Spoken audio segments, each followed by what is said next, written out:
Theory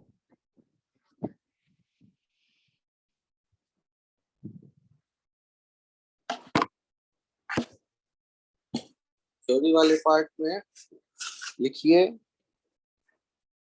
graph.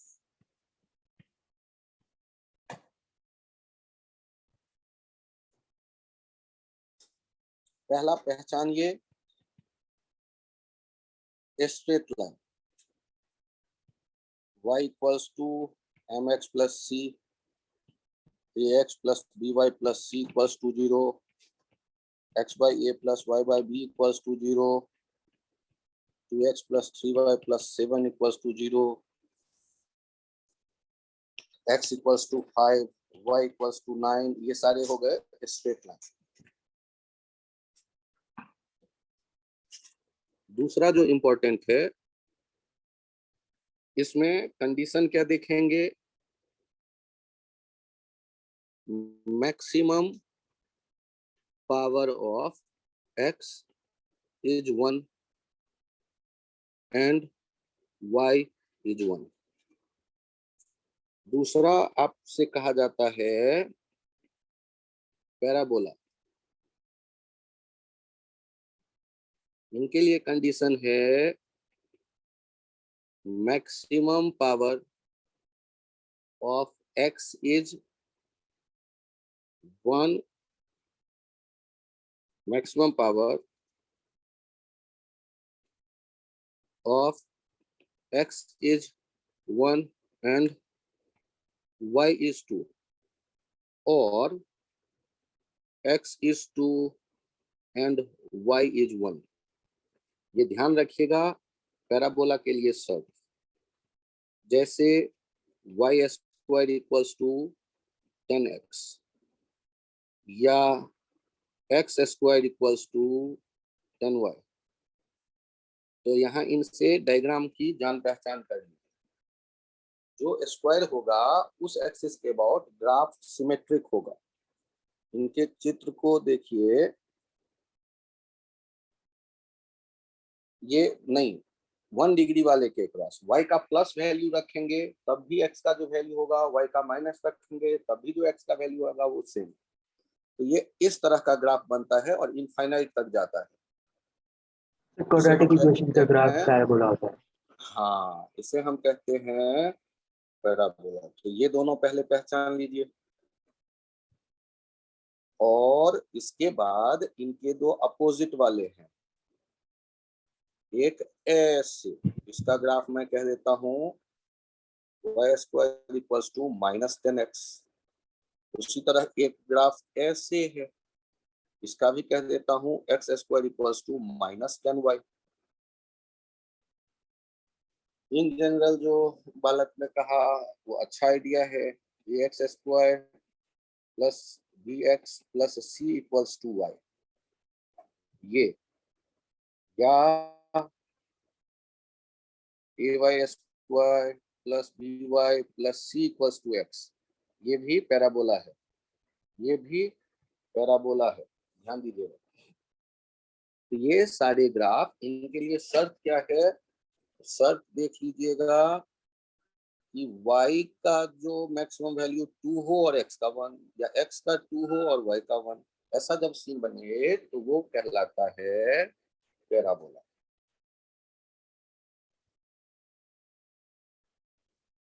यहाँ एक और आता है, ये यहाँ तक नोट कर चुके हो तो हम आगे बढ़े।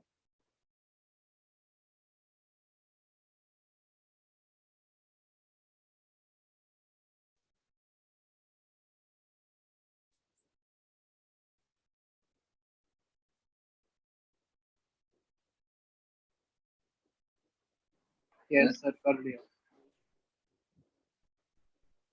यदि हाँ बोलो सर, पीछे वाले ग्राफ में x इक्वल टू 5 और y इक्वल टू 9 कैसे आया? फिर से बोलो। सर इस वाले ग्राफ में सर x इक्वल टू 5 और y इक्वल टू 9 कैसे आया स्ट्रेट लाइन में? बहुत बढ़िया। ये तुमसे यदि कोई पूछे कि ऐसे सारे कोऑर्डिनेट्स को ज्वाइन करो जिनका x कोऑर्डिनेट 5 हो, y कुछ भी हो, तो क्या बनेगा? देख लो, ये लाइन है x इक्वल्स टू 5। अच्छा, x एक्सिस का क्या इक्वेशन होता है पता है तुम्हें? Equation of sir y equal to 0, x axis y equals to 0 और equation of y axis equal to 0, x equals to 0। तो x इक्वल्स टू 5 किस एक्सिस के पैरेलल होगा? y एक्सिस के पैरेलल होगा। तो y एक्सिस में। बात समझ में आई? तो यदि कोई कांस्टेंट दे दे x इक्वल्स टू 5 या x इक्वल्स टू 6, तो वो उसका जो ग्राफ बनता है वो भी एक स्ट्रेट लाइन होता है। आई बात समझ में या नहीं? Yes sir. और कंडीशन लिखा हुआ है, उसको जो फॉलो करेगा वो स्ट्रेट लाइन होगा ही होगा, कोई नहीं बता सकता है।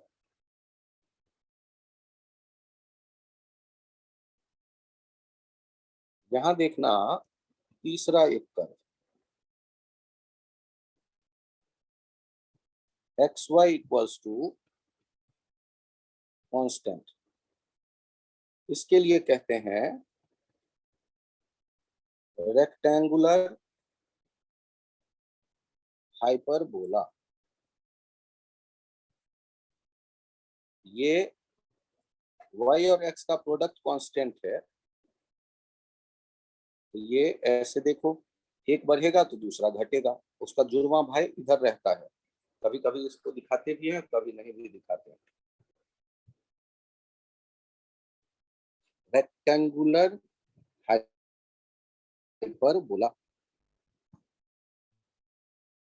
इनके लिए क्या है कंडीशन? एक्स वाई, ये जो प्रोडक्ट है, प्रोडक्ट हो कांस्टेंट।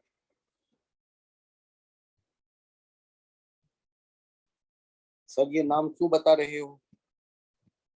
क्योंकि आपको इक्वेशन देकर पूछ लिया जाएगा कि बताओ ये ग्राफ कैसा होगा, तो सर मैं याद नहीं रख सकता, तो क्वेश्चन छोड़ने पे 0 नंबर मिलता है, गलत बनाने पे माइनस में आता है नंबर, तो नहीं याद रहेगा तो छोड़ना होगा। बेहतर आइडिया क्वेश्चन।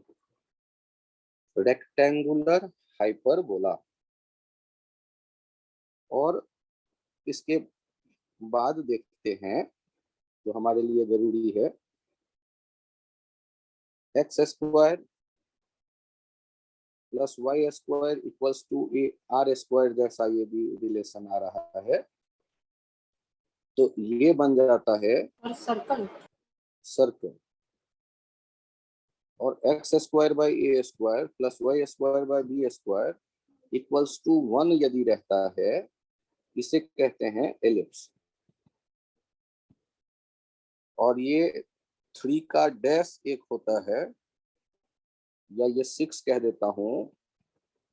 एलिप्स को पहचान तो लो, सर्कल तो ठीक है, सर्कल तो जैसे आप बनाते हो, ये सर्कल हो गया आर रेडियस वाला। और एलिप्स जो होता है, वो एलिप्स की कहानी थोड़ी सी टेढ़ी है। ये ऐसा है सर्कल जिसके 2 रेडियस है, ये ए और ये बी, 2 तरह का जो वैल्यू दिखता है, ये एक्स और ये वाई। और छठा, जो कि तीसरे के ही भाई है, हाइपरबोला। ये x square by a square minus y square by b square equals to 1 को कहते हैं। इसमें 2 पैराबोला ऐसे होते हैं एक दूसरे के साथ। इसका यूज थोड़ा कम ही है, लेकिन बस नाम से तो जान पहचान हमें करनी पड़ेगी।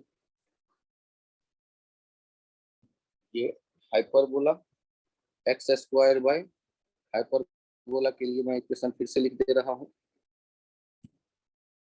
X square by a square minus y square by b square minus equals to 1। बीच में माइनस साइन है, एलिप्स वाले इक्वेशन के बीच में माइनस साइन, तो ये हाइपरबोला बन गया।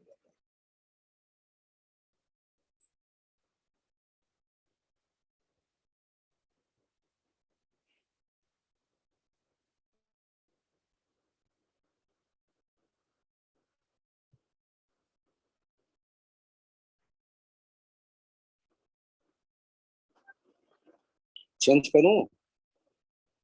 एक मिनट बस।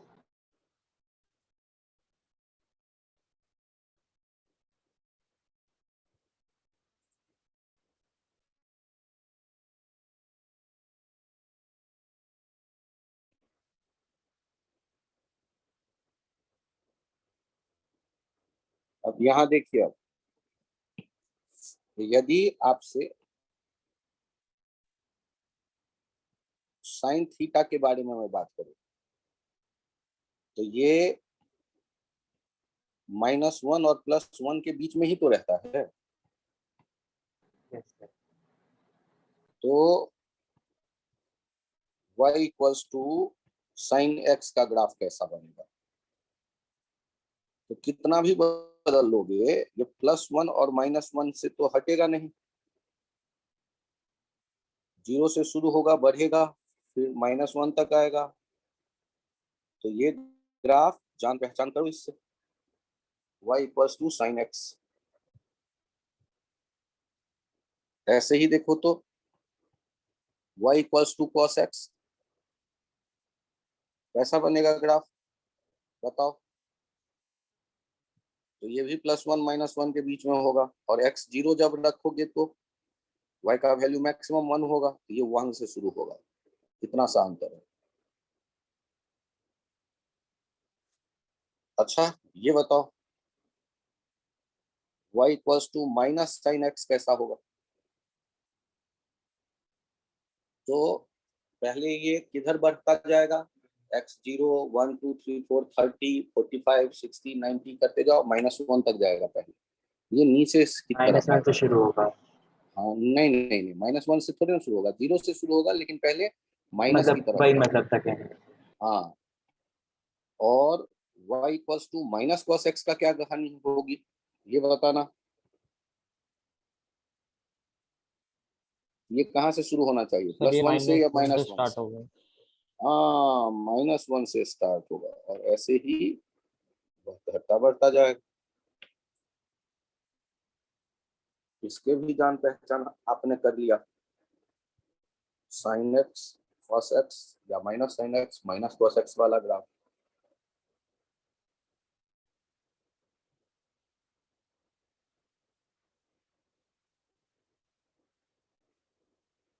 क्या मैं चित्र बदलूं?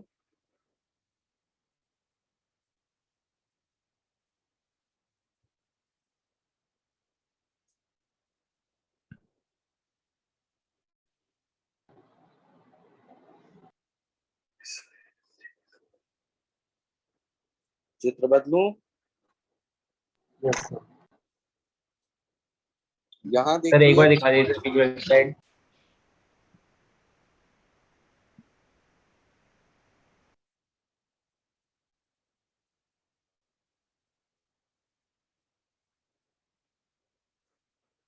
Okay sir. यहाँ चेक करिए, exponential curves. y equals to यदि है e⁻x, इसको कैसे देखते हैं, x 0 पे y 1 होगा, x इनफाइनाइट कर दें तो y इनफाइनाइट हो जाएगा। इसका जब ग्राफ देखते हैं तो ये एक्सपोनेंशियली ऐसे बढ़ता है। इसको जब हम देखेंगे तो ये ग्राफ ऐसा है। और यदि ऐसा हुआ y equals to e⁻−x, x 0 पर ये y हो गया 1, और x इनफाइनाइट कर देंगे तो y हो जाएगा 0। तो इसका मतलब ये, इसका ग्राफ जो है ये डिक्रीजिंग हो गया, इसे कहते हैं एक्सपोनेंशियली इंक्रीजिंग, एक्सपोनेंट इंक्रीजिंग। और दूसरा जो अभी आप ग्राफ बना रहे हैं, ये 1 से शुरू होके और ये x पे आएगा तो ये कम होता जाएगा, कहाँ ये 0 होगा ये नहीं पता। ये इसको हम लोग क्या कहेंगे, एक्सपोनेंशियली डिक्रीजिंग। सर पहला वाला ऐसा नहीं लग रहा ओरिजिन पे मूव कर रहा है। अच्छा, x0 पे ये ओरिजिन पे टच कर रहा है। y 1 चेंज, हाँ चेंज करता हूँ, एक्सपोनेंशियली इंक्रीजिंग, ये 1 से, और ये 1 से एक्सपोनेंशियली डिक्रीजिंग। अब यदि इन दोनों को आप समझ गए हैं तो इन्हीं में हल्का सा चेंज करके एक ग्राफ बनता है, y equals to a 1 minus e to the power minus x। ये कॉमन ग्राफ है, ये भी काफी बार यूज में आता है। इनके लिए भी देखो, x 0 कर देते हैं तो y 0 हो जाता है, और x इनफाइनाइट कर देते हैं तो y a हो जाता है। तो इस ग्राफ को जब ड्रॉ करते हैं हम लोग, तो ये 0 से शुरू होता है और ये इनफाइनाइट पे टच करेगा ए वाले लाइन पे, ये ऐसे बना देते हैं। ये भी बड़ा कॉमन ग्राफ है, ये भी काफी यूज में आता है, इन्हें बना लो।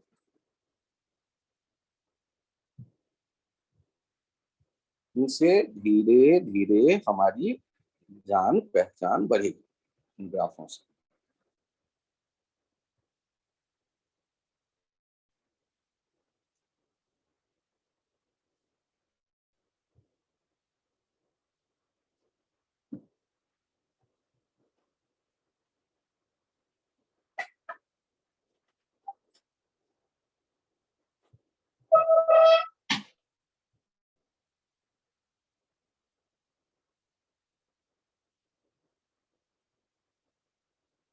क्या पेज चेंज करूं?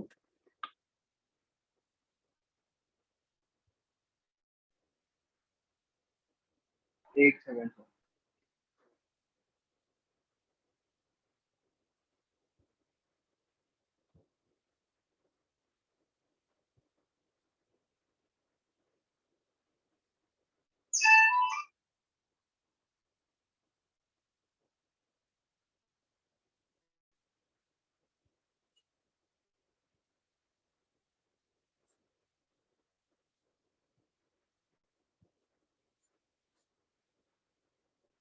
Yes sir. अब यहाँ देखिए, इतनी जानकारी के बाद आप काम करते हैं एक क्वेश्चन में। ये देखिए, ये है हमारे पास x t graph, sine curve, draw VT graph और given x t graph, draw VT graph and second AT graph for given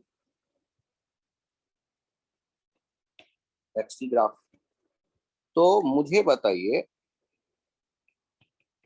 graph देख के क्या आपको पता चल गया x बराबर साइन टी मौजूद है और x बराबर ए साइन टी मौजूद है, ऐसा कुछ? यदि 1 तक नहीं गया तो ए तक गया होगा, जो भी गया होगा। यस अब यदि कोई कहता है v बताओ, तो v क्या होगा? dx by dt। ये cos t आ गया, तो v बराबर cos t का ग्राफ, पहले तो ये v बराबर cos t आ गया। अब मुझे यदि इसके ग्राफ बनाने पड़ जाए v और t का, तो कैसा ग्राफ होना चाहिए, क्या लगता है आपको? cos वाला, cos वाला कहाँ से शुरू होता? +1 से, ऐसा देख सकते हैं ये ग्राफ। और जब एक बार आपको v पता चल गया, तो आप v बराबर देख रहे हैं cos t, तो dv बाई dt क्या हो जाएगा? Minus sine minus sine t, ये हो गया, ये बराबर माइनस साइन टी। अब इसका ग्राफ कैसे बनेगा ए टी का? पहले -1 की तरफ जाएगा, फिर +1 की तरफ, इस टाइप का ग्राफ बन जाएगा। क्या ये क्वेश्चन बनाना समझ में आ गया आपके?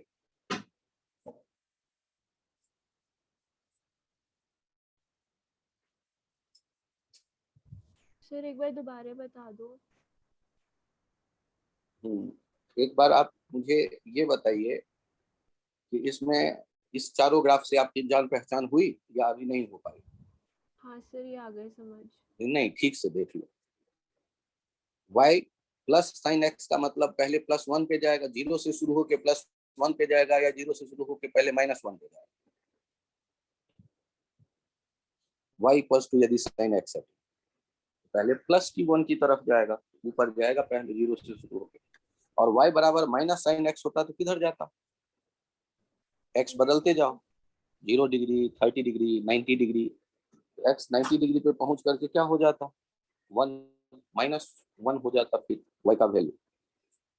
तो दूसरा जो ग्राफ है उसके लिए y plus to minus sine x के लिए वो नीचे तक पहले जाता। उसी तरह कॉस और माइनस साइन को पहचान लो। ये पहचान लिया चारों ग्राफ? Yes sir. यदि ये पहचान लिया तो अब जो क्वेश्चन है उस क्वेश्चन में x t का रिलेशन क्या है? साइन का ग्राफ या कॉस का ग्राफ? सर हे साइन राम, का। इतना टाइम लगोगे? तो साइन का ग्राफ है तो लिख लो ना x और t का रिलेशन, x बराबर साइन t। सर मैं नहीं लिखूंगी ये, तो ये लिख लो x बराबर a sine omega t। Sir ये तो और भी कॉम्प्लिकेटेड है, तो ये लिख लो x बराबर a साइन t। सर ये a क्यों लिखा? क्योंकि ऊपर 1 नहीं लिखा है, तो मैंने माना 1 नहीं होगा तो ये तक जाएगा, तो ये साइन t लिख दिया। कुछ भी होगा, मुझे उससे ज्यादा मतलब नहीं है क्या है, लेकिन मुझे ये पता है dx बाई dt भी होता है। सर आपको कैसे पता है? By definition. ये कितना हो गया? a cos t। अब v और t का ग्राफ तुम ही बताओ मुझे कैसा होना चाहिए। तो कहो कि सर ये cos का ग्राफ होगा, तब मैं पूछूंगा cos का ग्राफ क्या होता है? तो टाइम 0 में +1 की तरफ से शुरू होता है, फिर निगेटिव जाता है, फिर ऊपर जाता है, नीचे जाता है। ये समझ में आया या नहीं आया? Yes sir sir. आ गया। सानिया आपके आया ये समझ में या नहीं आया? Yes sir. अब मुझे बताइए एक्सप्रेशन कैसे लिखोगी आप? फिर से definition, dv by dt minus A sine omega T. अब बताइए, माइनस ए साइन ओमेगा टी आया तो ए टी ग्राफ क्या होगा? माइनस साइन वाला होगा। तो माइनस साइन ए साइन टी, माइनस साइन वाला क्या मतलब? पहले -1 की तरफ जाएगा, 0 से शुरू होकर फिर +1 -1। समझ में आ गया? मैं मान लूं? यस सर आ गया। चलिए, अब आपके पास है एक ग्राफ। पहले ये देखिए, एक पार्टिकल जो है रेस्ट से मोशन स्टार्ट कर रही है, एक्सलेशन एक्सलरेटेड मोशन, ठीक ना? और आपसे कहा गया draw a t graph, v t graph, s t graph and v s graph. ये सारे ग्राफ बनाने को कहा गया फॉर एबव मोशन। सॉल्व करने के लिए आप क्या करते हैं? रैंडम किसी टाइम टी पर भी लिखते हैं, 0 + AT, एस लिखते हैं 0t + ½ AT²। और अब आते हैं ग्राफ बनाने के लिए। AT, तो ए दिया गया है, मान लो दिया होता 5 मीटर पर सेकेंड स्क्वायर कांस्टेंट, तो क्या करते? 1 2 3 4 5, 5 पे एक स्ट्रेट लाइन बना देते। ये AT ग्राफ बन गया, = 5। यदि हम देख रहे हैं v = 5t, तो v = 5t क्या है? ये स्ट्रेट लाइन या पैराबोला? Straight line. और t0 पे v क्या है? 0। तो पासिंग थ्रू ओरिजिन, तो टाइम बढ़ने के साथ साथ v बढ़ता जा रहा है, ऐसा स्ट्रेट लाइन बना दिया। अब आता है s = ½ × 5 × t², s = 2.5 t²। Straight line ये है या पैराबोला है? कुछ तो बोलो। तो ये आया नहीं मुझे भी पैराबोला। कैसे बन गया। और किस एक्सिस को घेरेगा? ये टाइम वाले एक्सिस को या एस वाले एक्सिस को? तो 1 डिग्री वाले एक्सिस को घेरता है, तो एस वाले को घेरेगा। तो निगेटिव टाइम का कोई सीन बनता नहीं, तो नहीं जाओ, पॉजिटिव टाइम वाला केवल दिखा दो ऐसे, नेगेटिव की तरफ नहीं गए और केवल पॉजिटिव साइड वाला दिखा दिया। तो सर आपने डॉट डॉट करके नेगेटिव वो फील आए कि पैराबोला हम बना रहे हैं इसलिए। तो जिनको जान पहचान है उनके लिए ये तो बड़ा आसान काम है, और जो जान पहचान जिनकी नहीं हो पाई उनको थोड़ा मुश्किल लगेगा ये सोचना।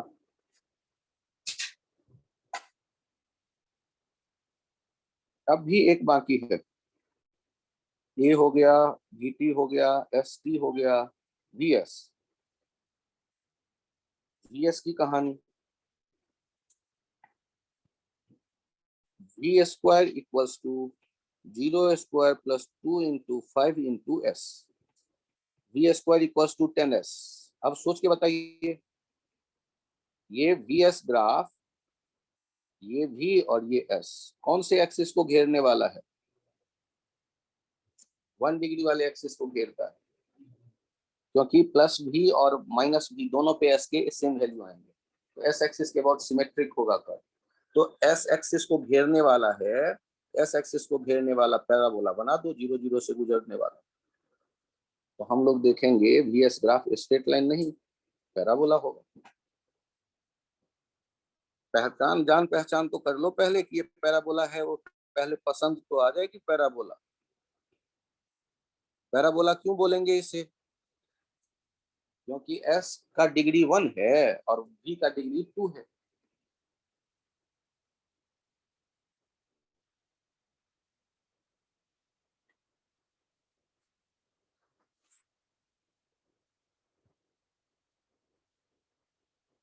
ये ग्राफ कैसे बता दीजिए कैसे बनाना। कौन सा वाला बताओ? सर यस सर ए को हमने 5 अपनी मर्जी से ले लिया है। अच्छा अब चलो 5 नहीं होता तो तुम कुछ और लेके बनाओ। तुम कितना लेना चाहते हो? सर मतलब हम खुद से लेकर बना सकते हैं। अरे भाई ग्राफ का तो चित्र तुम्हारे समझ में आए ना, 4 ऑप्शन में से एक लोगे ना। यदि नहीं रहता ए का वैल्यू तो ऐसे बना देते, गिनती लिखते ही ओके नहीं। बताओ कोई दिक्कत? तो 5 दे दिया तो तुम्हारे समझ में आसानी से आया। ऐसे लिख देते तो तुम इसके लिए चिंता में आ जाते, सर आपने कहाँ पे लाइन खींचा। अरे भाई ये कांस्टेंट होगा तो टाइम एक्सिस के पैरेलल स्ट्रेट लाइन बनेगा। काम की बात ये है। और क्या डाउट है बोलो, वीएस ग्राफ कैसे बनाना। फिर से बोलो कौन सा वाला? वीएस वाला सर फोर्थ। फोर्थ वाला। चलो फोर्थ वाले के लिए मुझे ये बताओ, वी और एस का रिलेशन कैसे ढूंढोगे? ये है रेस्ट और ये टी 0 है और ये एस डिस्प्लेसमेंट पे आया और ये भी है, तो क्या रिलेशन होगा? V square equals to 0 square plus 2as। V square equals to 2as। S का मैक्सिमम पावर कितना है इसका मैक्सर बन और v का मैक्सिमम पावर कितना है? 2 से पैराबोला बना। और 2a क्या है? एक कांस्टेंट है कोई। तो v और s का रिलेशन कैसा होने वाला है? स्ट्रेट लाइन या पैराबोला? फिर पैराबोला पैराबोला और किस एक्सिस को घेरेगा? एस एक्सिस को घेरेगा या v एक्सिस को घेरेगा? तो सर आप कैसे याद रखते हो? तो मैं ऐसे याद रखता हूँ, 1 डिग्री वाला जो एक्सिस होता है उसको घेरता है। यहाँ 1 डिग्री वाला कौन है? v या s? यस एस को घेरेगा तो ऐसा पैराबोला बनेगा, तो काम खत्म। ये बात समझ में आई? Okay sir. जिन लोगों के समझ में आई ऐसा लग रहा हो वो हैंड राइज करें please.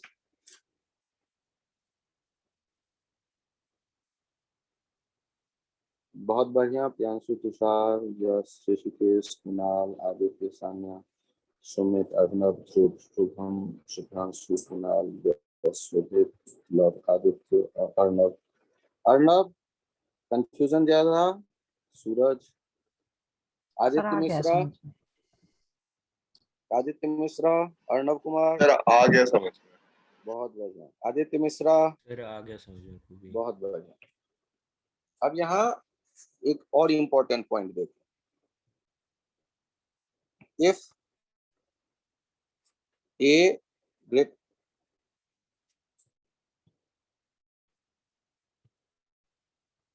if motion is accelerated motion, then s equals to ut plus half at square. तो ये एस टी ग्राफ कौन से एक्सिस को घेरने वाला है? 1 डिग्री वाला एक्सिस है एस। टी का मैक्सिमम वैल्यू 2 है तो वो नहीं, एस का मैक्सिमम वैल्यू 1 है तो उसको घेरने वाला एस टी ग्राफ है। ध्यान से देखना, यदि वी टी ग्राफ की बात करते तो यू से शुरू होता, बढ़ता चला जाता वी, तो ये वी टी ग्राफ हो जाता। और ए टी ग्राफ की बात करते, एक्सेलरेटेड मोशन है तो कांस्टेंट वाला ये ग्राफ हो जाता। इफ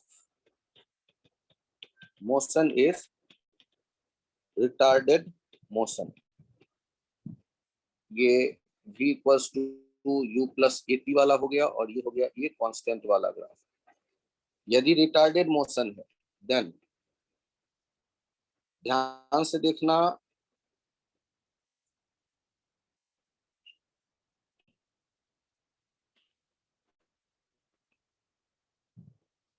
एस टी ग्राफ देखना ध्यान से, s equals to u t minus half a t square.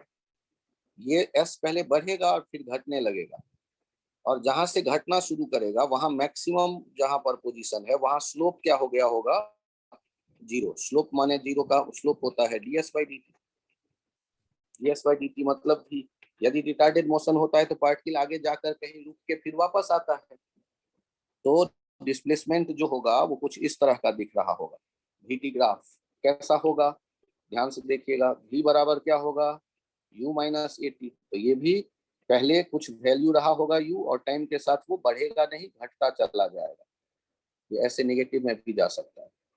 और एटी ग्राफ के बारे में देखो, एटी ग्राफ कैसा हो जाएगा? नेगेटिव और constant, a less than 0 and a constant.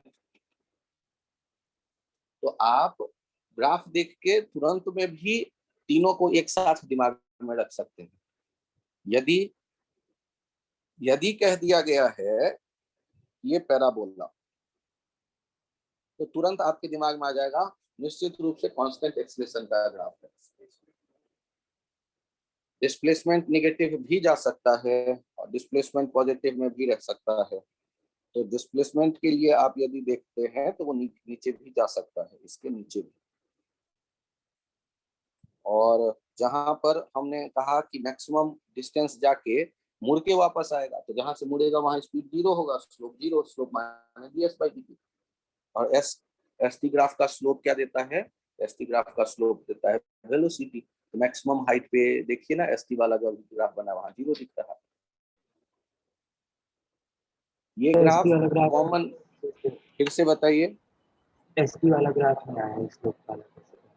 अच्छा, ये एस का रिलेशन बोलो तो एस इक्वल क्या टू रिलेशन है? Half a t square. Time 0 पे एस कितना आएगा? 0 सर। और हाँ, तो रिटार्डेड मोशन में क्या पार्टिकल दूर ही जाता है ऑरिजिन से हमेशा, या मुड़ के वापस भी आता है? मुड़ के वापस भी आता है। हाँ, तो एक खास जगह तक गया और मुड़ के वापस चला आया। और पैराबोला तो बनता, ये आसमान की तरफ नहीं जाके पैराबोला जमीन की तरफ मुड़ा हुआ है, तो घबराने वाली कोई बात नहीं है। इस सर मुझे पैराबोला नहीं दिख रहा, ठीक है? अरे स्ट्रेट लाइन नहीं है, ये तो पता है ना बालक। S T yes, straight line नहीं है तो नहीं है तो कर्व बनाओगे ना, कोई कर्व बना दो। राम मोहन सोहन, क्या खासियत होगी उसकी?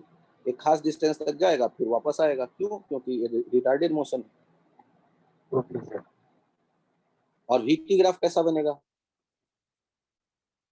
तो मजबूरी है तुम्हारी, v बराबर u प्लस ए टी में t का मैक्सिमम पावर 1 है और v का मैक्सिमम पावर 1, स्ट्रेट लाइन ही बनाओगे।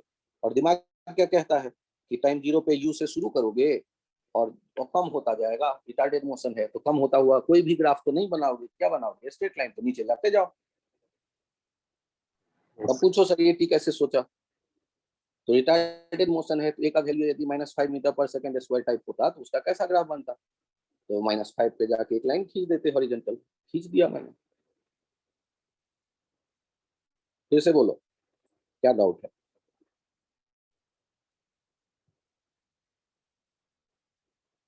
अरे ये इससे जान पहचान करनी है, पहले से आपके दिमाग में फिगर नहीं है, ये फिगर अभी डालनी है। आप अपने पहले प्रीवियस एक्सपीरियंस से कुछ ये रट्टा मार इसमें ऐड करना चाहते हो तो मत करो, अभी अभी ये आपके दिमाग में आना शुरू हुआ है, आने दो, आराम से आने दो। लॉजिक सोचो, यू से शुरू करके एक्सीलरेटेड मोशन होगा तो बढ़ता जाएगा स्पीड, और यू से शुरू करके रिटार्डेड मोशन होगा तो घटता जाएगा स्पीड। यदि रेस्ट से स्टार्ट होता तो 0 से बढ़ता चला जाता, यदि रेस्ट से स्टार्ट होता, ठीक ना, तो यू 0 कर देते, 0 से बढ़ता चला जाता एक्सटेंडेड में, और रिटार्डेड में 0 से घटता चला जाता।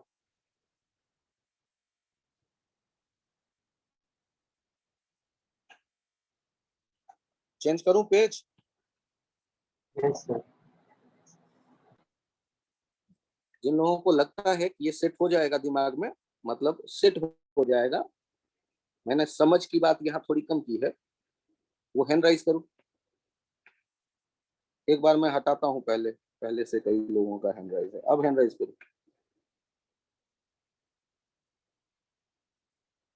बहुत बढ़िया।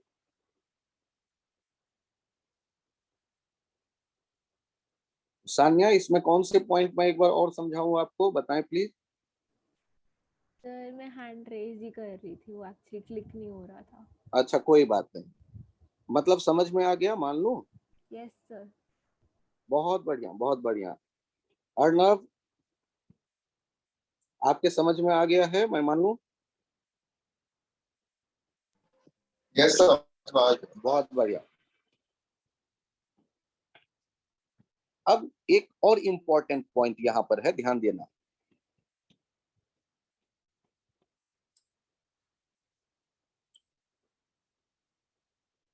टी टाइम पीरियड होता है, एल धागे का लंबाई होता है, और ये एक सिंपल पेंडुलम है।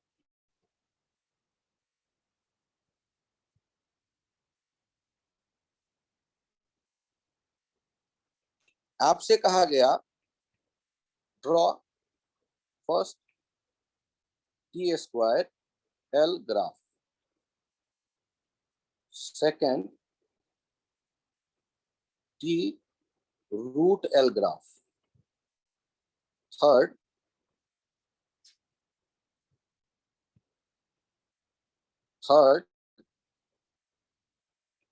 T L graph, fourth t 1/√L graph.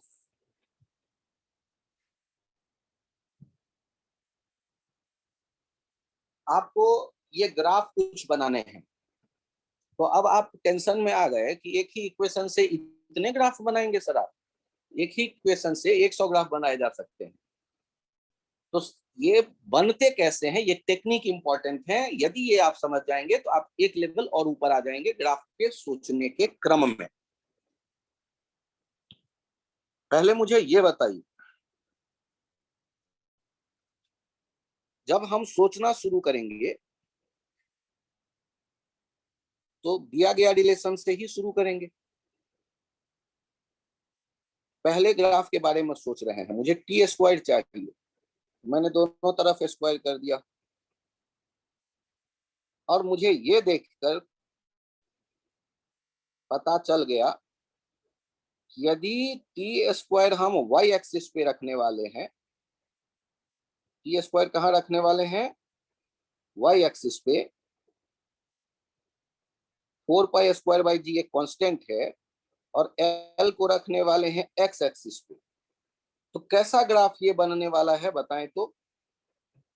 T square और एक्स का ग्राफ, टी स्क्वायर और एल का ग्राफ, तो टी स्क्वायर और एल का ग्राफ मत सोचो। अब आप क्या सोचो, क्योंकि आप मैथ्स के स्टूडेंट हो, y equals to 4π/g into x को सोचो। तो y equals to 4π/g into x क्या दिख रहा है, पैराबोला या straight line? Straight line. Straight line. और x 0 पे y 0 है, इसका मतलब ओरिजिन से जाने वाला स्ट्रेट लाइन, x बढ़ता जाएगा y बढ़ता जाएगा। ये टी स्क्वायर एल का ग्राफ हो गया। तो क्या करना है, आपके जब बताया गया कि टी स्क्वायर और एल का ग्राफ चाहिए, तो टी स्क्वायर को रिप्लेस करो उस एक्सिस के नाम से जिस एक्सिस पे उसे रखने वाले हो, और एल को रिप्लेस करो उस एक्सिस के नाम से जिस एक्सिस पे उसे रखने वाले हो।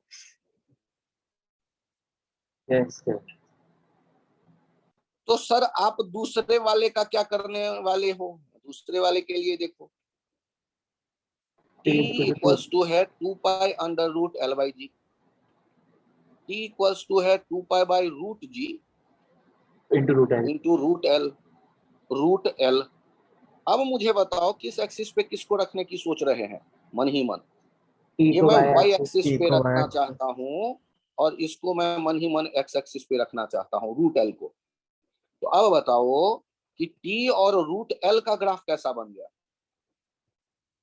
X y equals to 2π/√g x का सोचो। ये भी कांस्टेंट है, ये भी स्ट्रेट लाइन है। हाँ, ये भी और कहाँ x से 0 पे जाने y वाला 0 है, कांस्टेंट? ओरिजिन से ये पास करने वाला सेम ग्राफ ओरिजिन से बनेगा। पास करने वाला एक बन गया ग्राफ।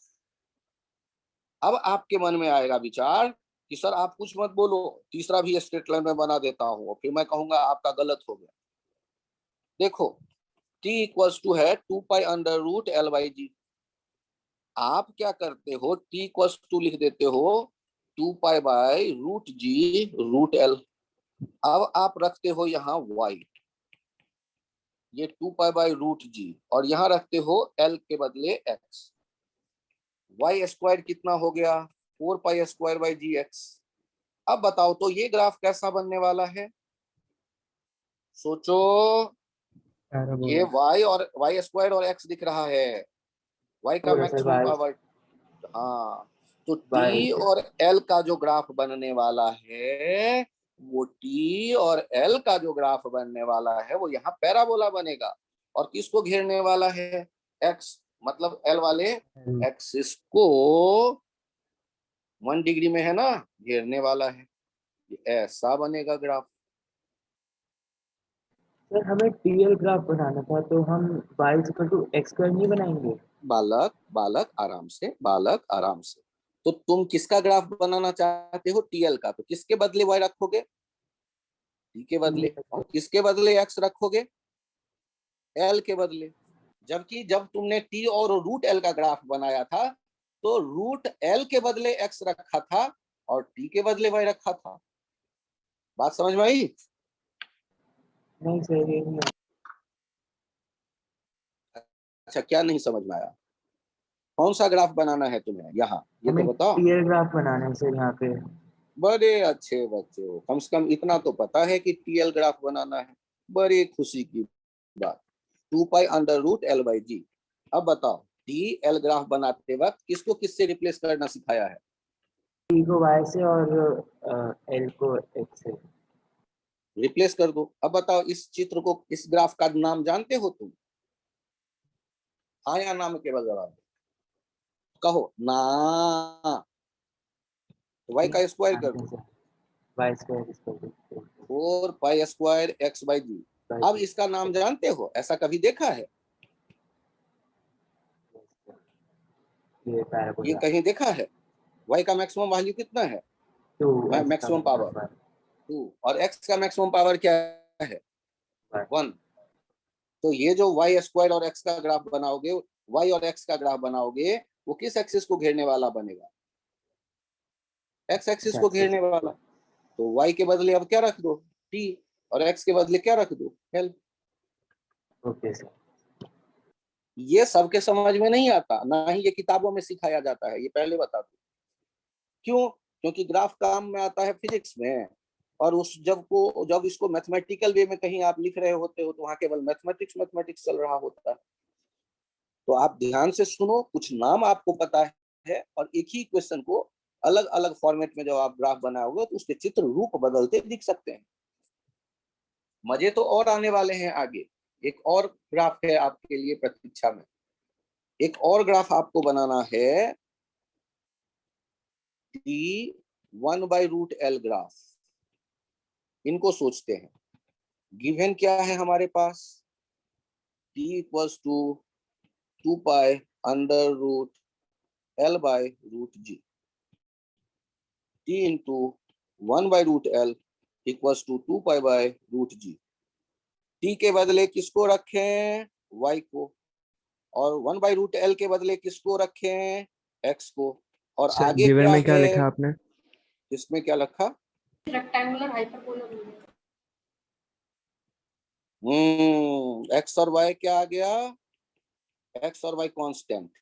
तो इसको हम क्या कहते थे, रेक्टेंगुलर हाइपरबोला।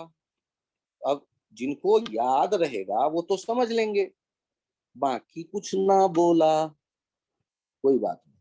तो ये y और ये x के बदले आपने रखा था t और आपने रखा था 1/√L, और इनका ग्राफ बना ऐसा। नेगेटिव का कोई काम नहीं है, इसलिए हम उधर नहीं जाएंगे। ना तो लेंथ नेगेटिव होता है, ना तो टाइम नेगेटिव का कोई सेंस है। हाँ, क्या पूछ रहे थे, फिर से पूछो इसमें।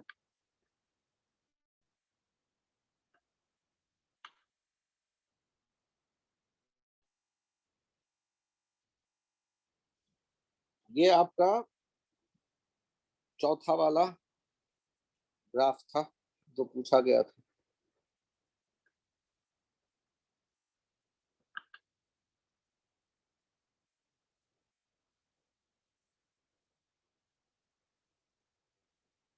नोट कर लिया। Yes sir. यहाँ देखिए इस पेज पे कुछ और पॉइंट्स आ गया।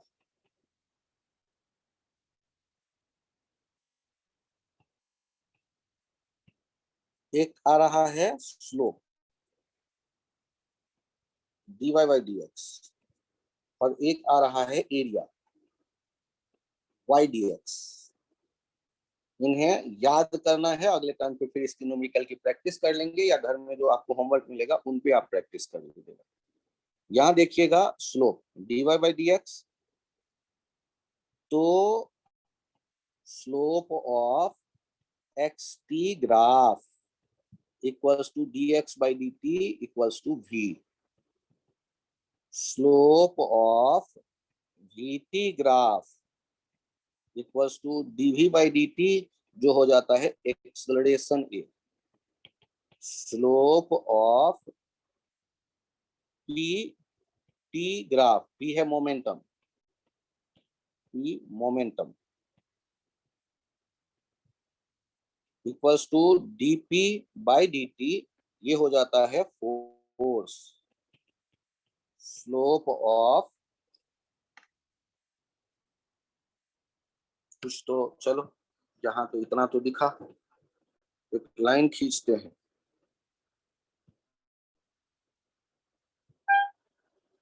अब एरिया की कहानी देखते हैं।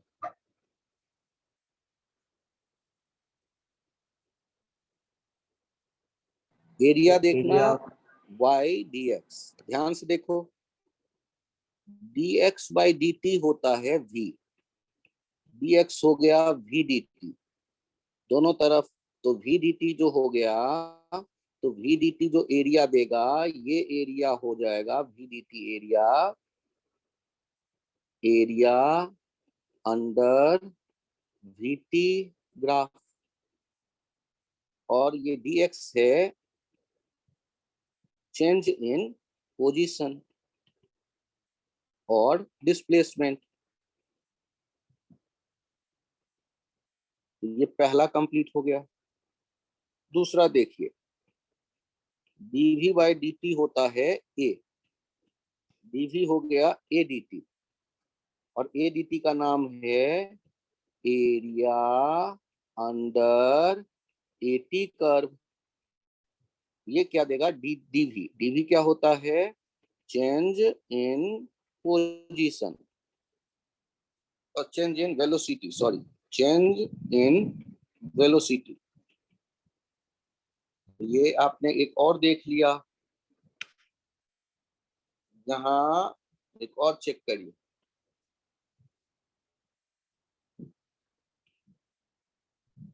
dp बाय dt ये हो जाता था f, dp equals to f dt।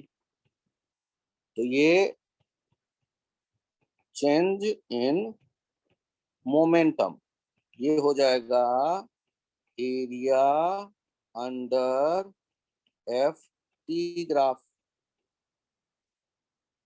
ध्यान से देखिए, एक और आता है वर्क, वर्क लिखते हैं एफ डी एक्स, ये हो जाता है area under F x graph. जैसे वर्क देख रहे हैं एफ डी एक्स, तो area under F S graph. तो ऐसे कुछ चीजें लिखा जा रहा है जिन्हें आप समझ सकते हैं धीरे धीरे करके। एक और टफ सा आता है, थोड़ा सा इंटीग्रेशन ज्यादा, एक्सलेशन लिखते थे v dv बाय dx। एक एक्सलेशन लिखने का ये तरीका था, v dv a dx, area ये इंटीग्रेट करेंगे तो v इनिशियल से v फाइनल तक ये हो जाएगा v final square by 2 minus v initial square by 2, और ये किसके बराबर हो जाएगा, एरिया अंडर ax ग्राफ। दोबारा बता दूंगा, नोट कर लो पहले। एक्सलेशन का ये डिफिनीशन पता है, v dv बाय dx, कभी देखा है? हाँ, तो बस अब dx को राइट साइड में ले जाओ। अब बताओ a dx को क्या कहते हैं? अरे बालक, y dx को क्या कहते हैं? हाँ, a dx को कहते हैं एरिया अंडर एक्स ग्राफ। और v dv का इंटीग्रेशन करोगे तो कितना आता है, v स्क्वायर बाय 2, और इनिशियल से फाइनल तक इंटीग्रेट किया है तो v final square by 2 minus v initial square by 2 किसके बराबर होगा, एरिया अंडर एक्स ग्राफ। ठीक है, ये ट्रिकी है, टफ है, तो ये अच्छों को याद नहीं रहता। थोड़ा सा मैथमेटिक्स यूज करें और थोड़ा कॉमन सेंस, थोड़ा 2-4 बार घर पे लिखे रहें 10 बार, तो मुझे लगता है आपको याद रह सकता है।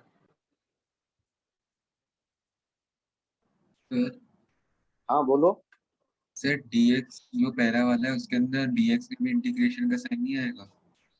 फिर से बोलो, पहले में भी dx का इंटीग्रेशन लाओगे तो dx क्या आएगा, x इनिशियल से x final minus x initial, वही तो लिखा है, चेंज इन पोजीशन।